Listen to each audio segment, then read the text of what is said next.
¿Qué tal?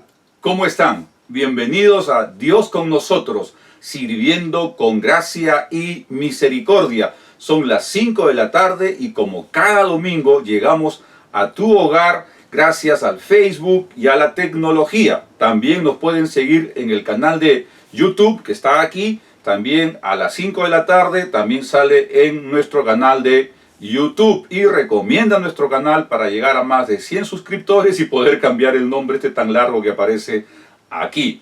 La semana pasada empezamos nuestra serie Viviendo en Victoria.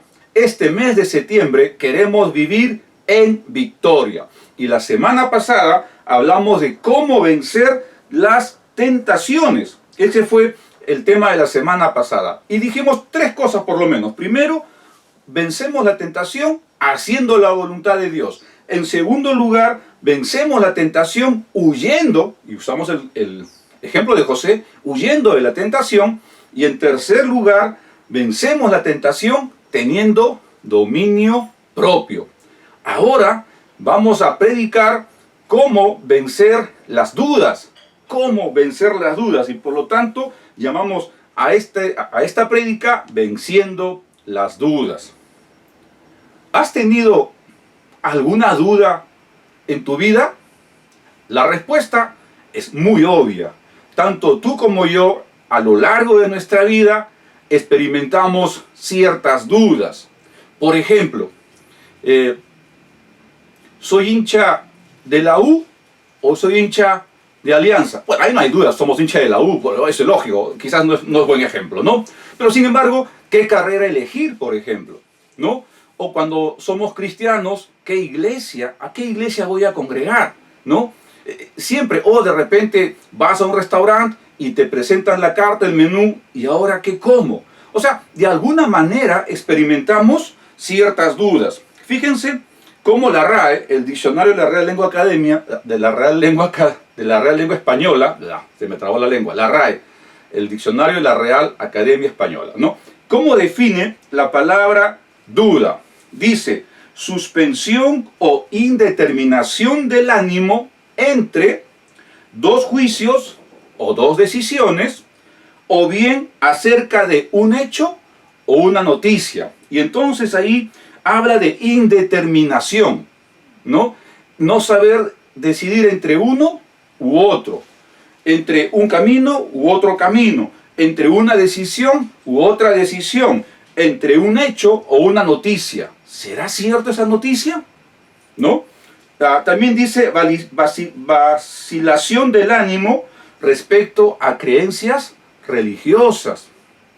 Y por supuesto, en nuestro caminar con Dios surgen algunas dudas también, ¿no? Otra manera como la RAE define duda es cuestión que se propone para ventilarla o resolverla. Es algo que se propone para resolverlo, para discutir y resolver.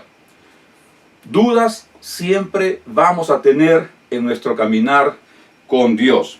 Sin embargo, todas las dudas son vencibles. Grábate eso. En el Señor, todas las dudas son vencibles. Y te lanzo la pregunta entonces, ¿cómo vencer las dudas? Y hoy día vamos a mostrar, según las Escrituras, según la palabra de Dios, por lo menos 4 formas en que podemos enfrentar y vencer estas dudas. Vamos a orar. Amado Señor, queremos como siempre darte a ti la gloria y la honra.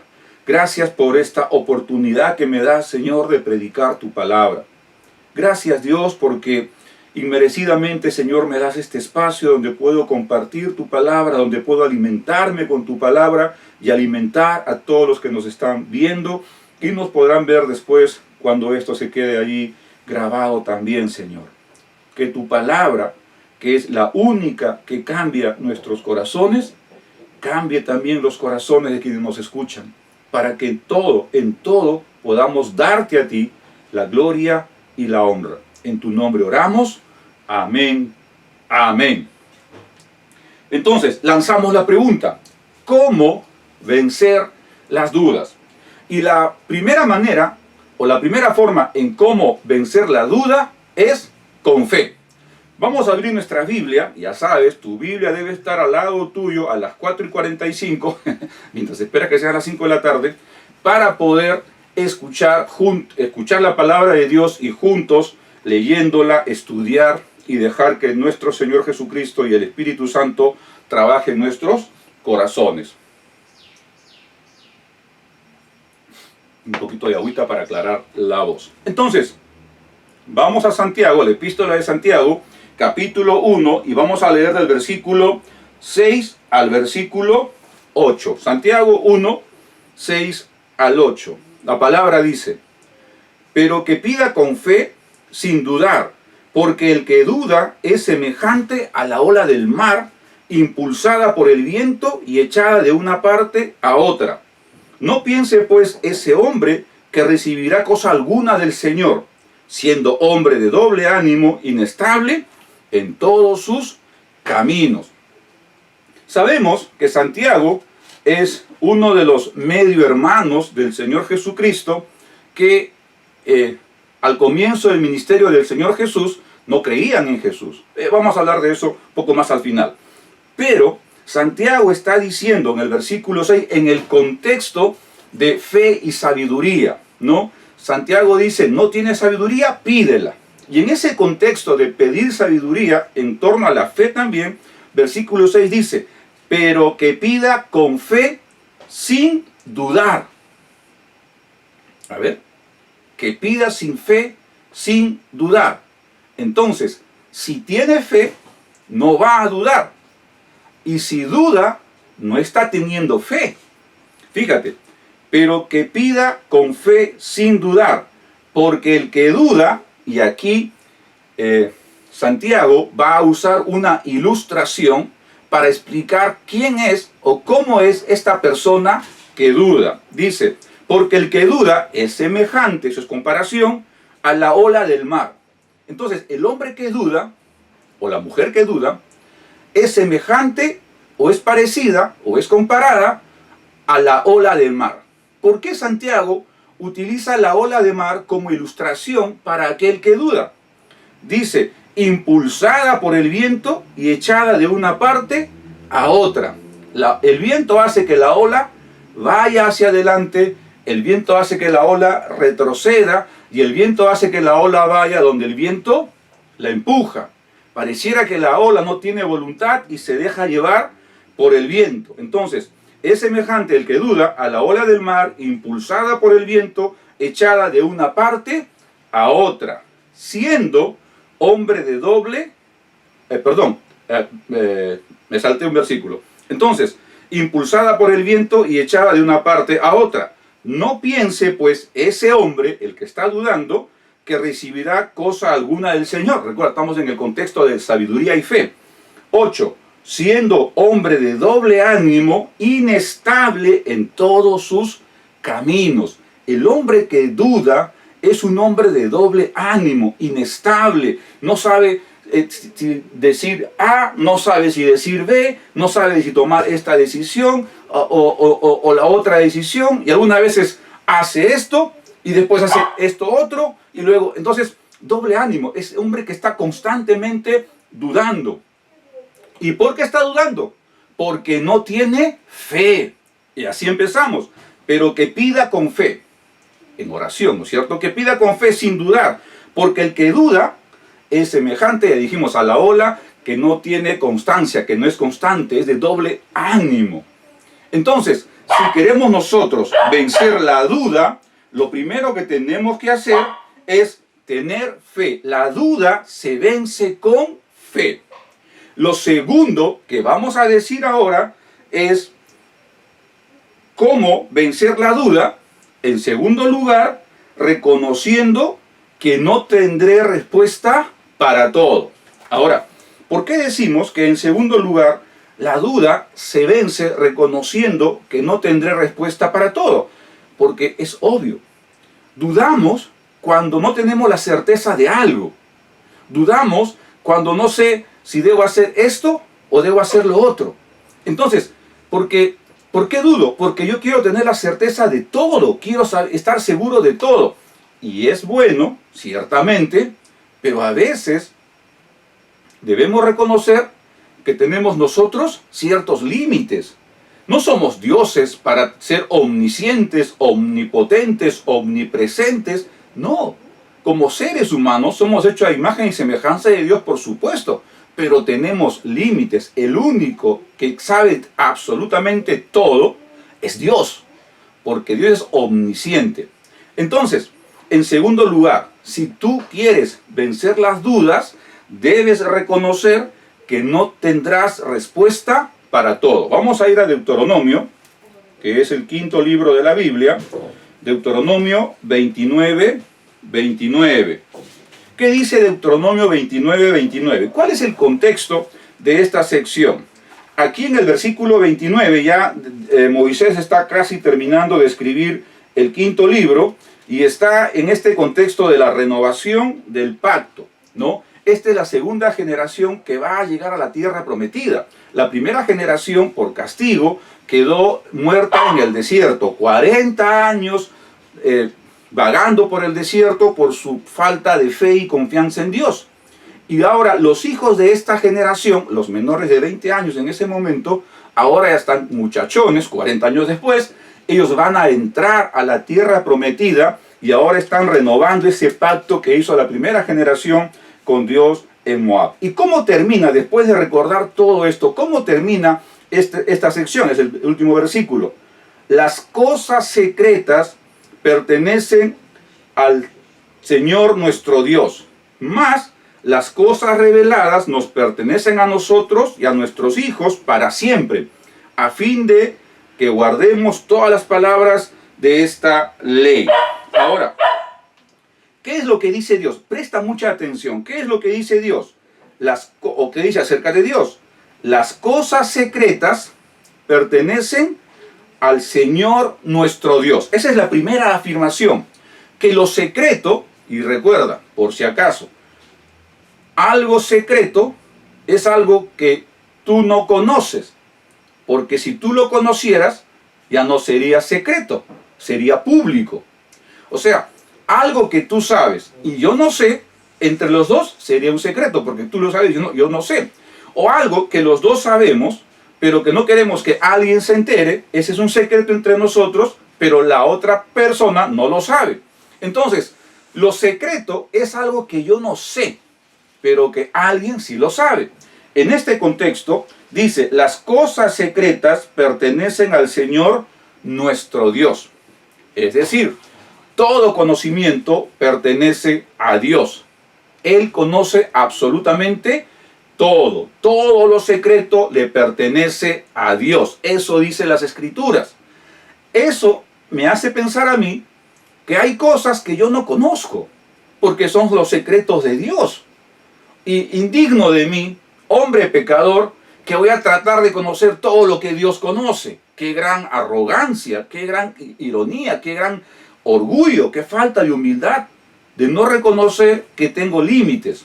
Sin embargo, fíjate lo que dice Moisés inspirado por Dios acerca de nosotros. Dice, mas las cosas reveladas nos pertenecen a nosotros. Ahora, ¿qué son las cosas reveladas? Bueno, años atrás, muchos años atrás, cuando no existían las cámaras digitales y toda esta cosa de la modernidad que existe ahora, uno tenía una cámara, ibas, le colocabas un rollo a tu cámara, tomabas las fotos y tú no sabías si la foto había salido bien o mal, las tomabas, estaban en el carrete ahí, ibas a un laboratorio donde revelaban los rollos de fotos, dabas tu rollo de 36, 32, etcétera, tomas, y luego, 2 días después, o cuando te dijeran, ya las últimas veces eran horas, nada más 1 hora después regresabas y te daban tus fotos. Imagina que tu rollo era de 32 fotos. Y dice, señor, sus fotos, pague 2 soles. Van barato. Sí, solo tiene una foto nada más. Las demás se han perdido. Porque cuando se revelaron, no había nada. Entonces lo revelado es lo que yo puedo ver, ¿no? Ahora, por supuesto, yo puedo tomar con mi teléfono todas las fotos que yo quiera y si tomo una foto y me sale mal, la borro, la tomo, me sale mal, la vuelvo a borrar, la tomo, la veo y cuando me gusta esa foto, me quedo con esa foto, ¿ok? Eso no era antes. Antes comprabas rollos y rollos y rollos y hacías un viaje a Cusco, por ejemplo, tomabas 3, 4 rollos Y tú pensando que tenías las tomas preciosas, llegabas, lo mandabas a revelar y a veces ni una foto salía, porque el sol, qué sé yo, ¿no?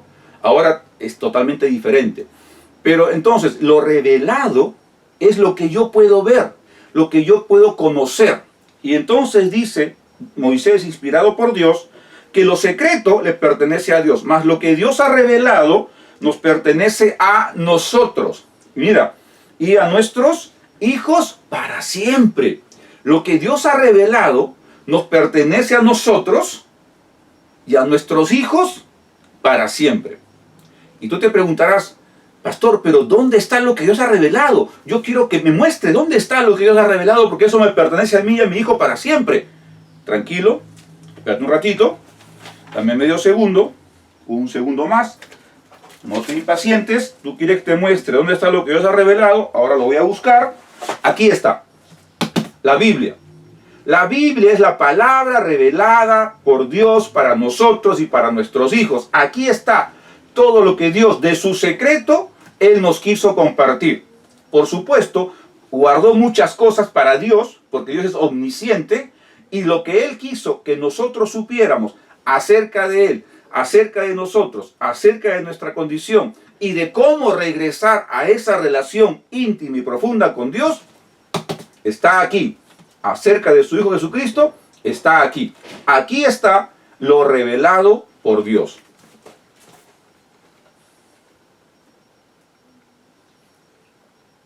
Otra agüita porque me estoy quedando sin voz.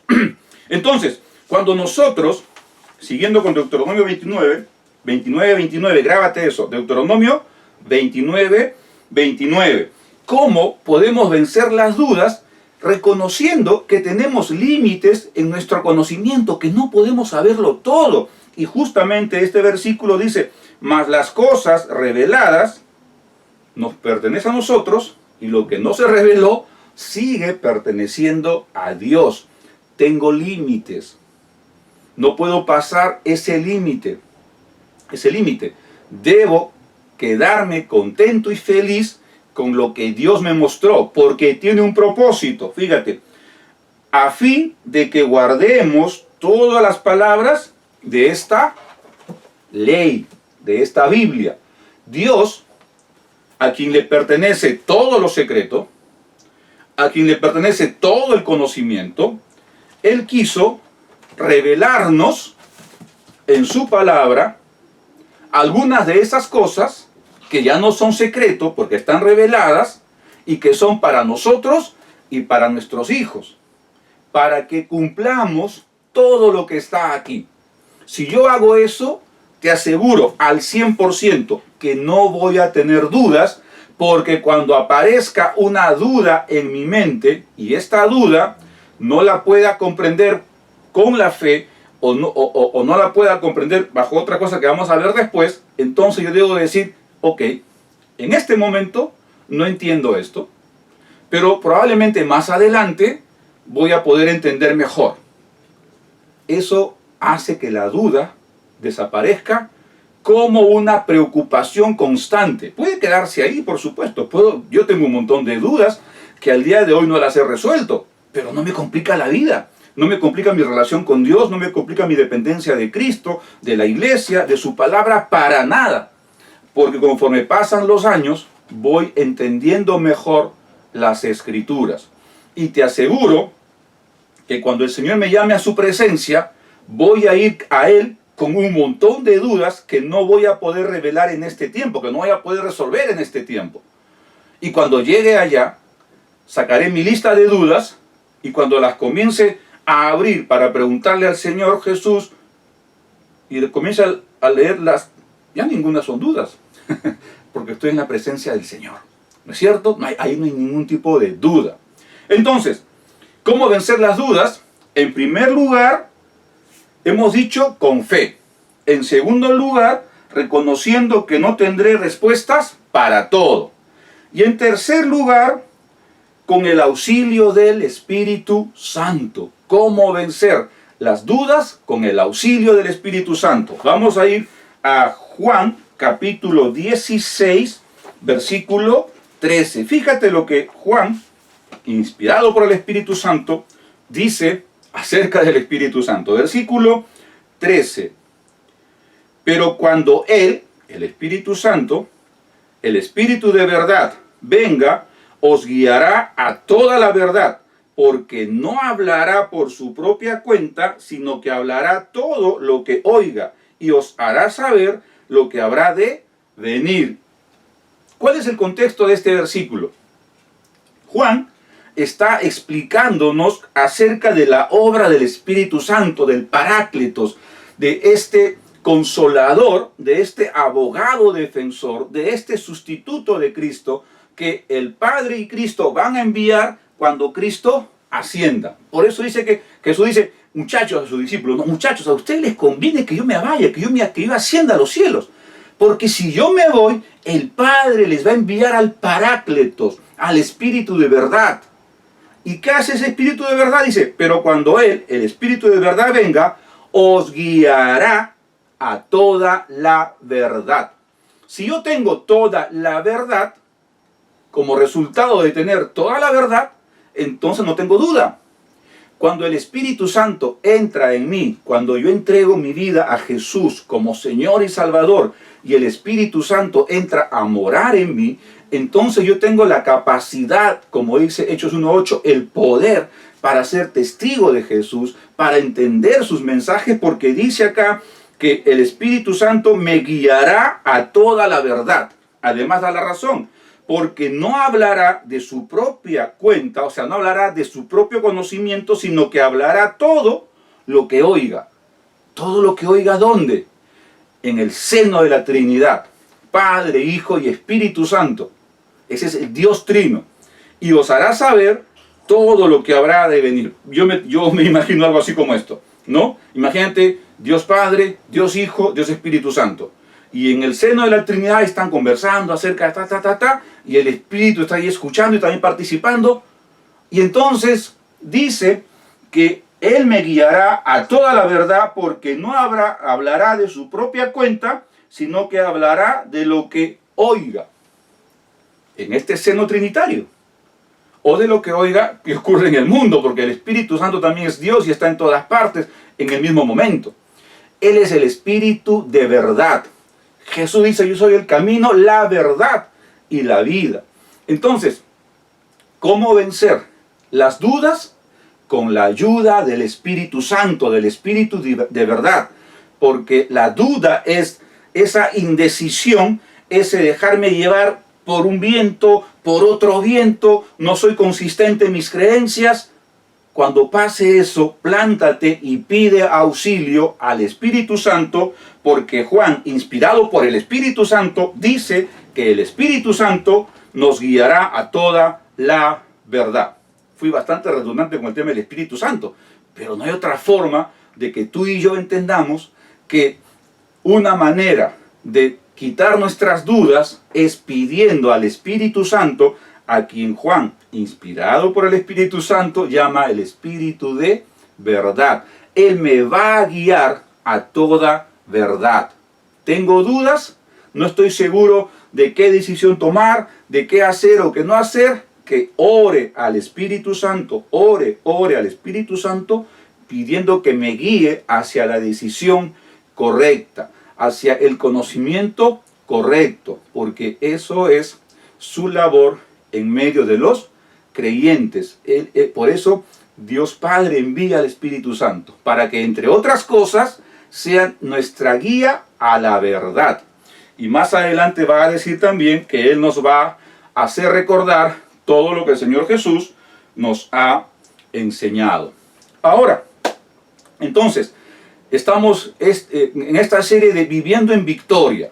Ya hemos, la semana pasada, puesto por lo menos 3 formas para vencer las tentaciones. Ahora estamos hablando de cómo vencer las dudas. Y la primera forma de cómo vencer las dudas es con la fe. La segunda forma de cómo vencer las dudas es reconociendo que no tendré respuesta para todo. La tercera forma de cómo vencer las dudas es pidiendo el auxilio del Espíritu Santo, quien me guiará a toda la verdad. Y la cuarta forma de cómo vencer las dudas es con, escucha bien, con misericordia. Vamos a Judas, que es la carta de Judas, que está casi al final de la Biblia, antes de Apocalipsis. No es una carta muy grande, ni tiene solamente un capítulo. Judas 22. Fíjate lo que dice Judas 22. Aquí está. Y tened misericordia de algunos que duden. ¿Cómo? Otra vez. Y tened misericordia de algunos que duden. Dicho de otra manera, tengan misericordia, en imperativo por si acaso, tengan misericordia de algunos que duden. De los que dudan, tengan misericordia. Ahora, tú te preguntarás, ¿y quién es este Judas? Bueno, este Judas, al igual que Jacobo, es el medio hermano de Jesús. No pierdas de perspectiva ese hecho de que es el medio hermano de Jesús. Vamos a ir a Mateo 13:55. Mateo 13:55. Marcos, Mateo 13:55. Mateo 13:55. Aquí está. ¿No es este el hijo del carpintero? ¿No se llama su madre María y sus hermanos Jacobo o Santiago, José, Simón y Judas? Entonces, este Judas, que nos escribe una carta, ese Judas es el medio hermano de María. Es decir, son los hijos que tuvo María con José, después que alumbró de manera virginal, cuando María era virgen y fue concebida por el Espíritu Santo y nació Jesús. Después de ese tremendo acontecimiento, cuando el Verbo se hizo carne, y José aceptó ese embarazo y ese alumbramiento, y se hizo responsable del niño Jesús, después de eso, José y María vivieron como cualquier otro esposo, y tuvieron sus hijos como cualquier otro matrimonio. ¿Ok? Entonces ahí está. Ahora, tú dirás, wow, qué tremendo privilegio haber nacido en el hogar del Señor Jesús. Seguramente que Judas y sus demás hermanos creían en Jesús. No. Fíjate, vamos a ir a Juan 7:5. Juan 7:5. A veces idealizamos las cosas y no caemos en cuenta que muchos tuvieron el mismo problema que nosotros de falta de fe, aún estando Jesús cara a cara con ellos, face to face, cara a cara. Fíjate, Juan 7:5. El mundo no puede odiaros. Espérate. Juan 7:5. Yo creo que me equivoqué de versículo.